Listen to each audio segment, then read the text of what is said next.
राज्यसभा सांसद श्री गीता बलवंत जी, मंच पर विराजमान सुभाषपा भारतीय जनता पार्टी के वरिष्ठ नेतागण और मेरे सामने बैठे हृदयस्थ कंठस्थ जैसे कार्यकर्ता बंधु, आज मनोज सिंह को इतना मैं धन्यवाद करता हूं कि एक बड़ी समस्या उन्होंने मेरी हल कर दी। कार्यकर्ताओं को तो रोज 50 से 60 के आसपास फोन आता है कि बड़ी प्रसन्नता है कि आप प्रत्याशी हो गए, लेकिन इसी बीच में एक और भी समाचार आता है कि प्रत्याशी कौन है हम उनको पहचानते नहीं। इस समस्या का निदान आज मनोज सिंह ने कर दिया इस खंड में कम से कम।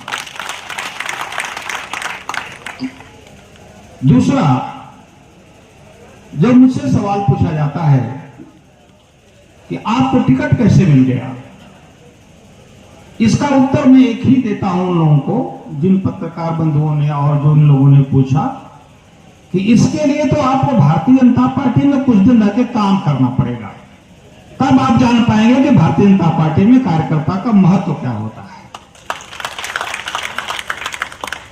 3 मुख्यमंत्री बने, घोषणा से पहले कोई उनका नाम जानता था कि मुख्यमंत्री बनेंगे? ये पार्टी के नेतागण जानते थे। जब राज्यसभा सांसद जी को राज्यसभा का टिकट मिला, उसके पहले ये जानती थी कि मैं राज्यसभा के लिए नामित होने जा रहे हूं? ये नहीं जानती थी। यही भारतीय जनता पार्टी उस विचारधारा के संगठन की विशेषता है कि अपने कार्यकर्ता के एक एक क्षण का हिसाब रखता है। कौन कैसा है, किसे कौन सा काम लेना चाहिए, कौन सा काम करना चाहिए, किस लायक कौन है, ये उसके ऊपर है। जब जो काम दिया, आज ये काम दिया तो ये करेंगे, कल वो काम दिया तो वो करेंगे। ये तो इस संगठन की विशेषता है। ये उत्तर मैं उनको दे देता हूं। दूसरा, लोग कहते हैं कि आपके सामने इतना वो खड़ा है, ऐसा खड़ा है, वैसा खड़ा, आप कैसे लड़ेंगे? हमने कहा कि ऐसे वैसे को स्वर्गीय कृष्णानंद राय ने ठीक से हराया। पहली बार जो ये पार्लियामेंट है, गाजीपुर की पार्लियामेंट, इस धरती से भी वो हार के एक बार गया है। और भाजपा के तो साधारण कार्यकर्ता बड़ी बड़ी हस्तियों को पस्त कर देते हैं। उन्हीं साधारण कार्यकर्ताओं में से मैं भी एक हूं। आगे सामने वाला कैसा है, संगठन ने जब मुझे यह काम दिया है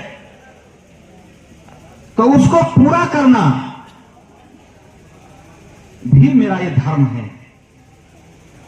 दूसरा प्रश्न करते हैं, इतना विशाल पार्लियामेंट का क्षेत्र है, आप कैसे काम करेंगे? मैं उनको उत्तर दिया उस दिन कि जब मेरा जो पूर्व का काम था उससे जब मेरी मुक्ति हुई, अब मुझे भारतीय जनता पार्टी कार्यालय जाने के लिए कहा गया कि आप वहां जाओ और वहां काम करो। वहां पर कृष्ण बिहारी जी बैठे थे, भारतीय जनता पार्टी के जिला अध्यक्ष आदरणीय सुनील सिंह जी बैठे थे, और महामंत्री ये दोनों बैठे थे, प्रवीण सिंह जी और उनके एक और सहयोगी। पूरा एक एक बूथ का चार्ट, एक एक बूथ की रचना, सेक्टर कहां बना है, कैसे बना है, मुझे पूरी बात बताई और दिखाई। उस दिन मैंने कहा कि मैं समझ गया कि मैं तो केवल निमित्त मात्र हूं, चुनाव तो सब कार्यकर्ता लड़ने वाले हैं, इसमें मुझे कुछ नहीं करना। तीसरा उत्तर मैंने उनको ये किया। अब रहा सवाल, भारतीय जनता पार्टी की सरकार तो देश में बनने जा रही है, ये सब मानते हैं। जैसा कृष्ण बिहारी जी ने कहा, गाजीपुर वही पश्चाताप वाले 5 साल दोहराएगा कि उससे उभरेगा। लोग कहते थे बड़ी गलती हो गई, बड़ी भूल हो गई, ऐसा हो गया, वैसा हो गया। तब आपके ऊपर निर्भर करता है कि वही भूल फिर करेंगे कि उस भूल से निकलेंगे। माननीय मनोज सिन्हा जी ने जो विकास की गंगा बहाई, यदि आपने भारतीय जनता पार्टी के इस कार्यकर्ता को अवसर दिया तो आपको विश्वास दिलाता हूं कि विश्वास की वह प्रगति की गंगा, वह विकास की गंगा फिर उसी प्रगति से बहेगी। जब मनोज सिन्हा जी हैं तो उन्हीं के सहारे बहाऊंगा, अपने नेताओं के सहारे बहाऊंगा। दूसरा, मनोज जी एक बात और कहते थे कि जिस दिन 10 नए पैसे का भी आरोप मेरे ऊपर लगेगा, मैं राजनीति से हमेशा हमेशा के लिए संन्यास ले लूंगा। वही बात मैं भी दोहराता हूं कि जिस दिन 1 पैसे का या कहीं भी कोई आरोप लग जाएगा, राजनीति में फिर दोबारा मुंह दिखाने नहीं जाऊंगा। संगठन ने जिम्मेदारी दी है तो पूरे तन मन से उसका पालन करूंगा। यही बात कहते हुए अपनी बात समाप्त करता हूं। मैं एक संक्षिप्त परिचय अपने प्रत्याशी का देना चाहता हूं। आपके जिले के प्रत्याशी अमित शाह है। अब अमित शाह का अगर आप लोग मतलब जानते हैं, भारतीय जनता पार्टी के कार्यकर्ता है, तो आप लोग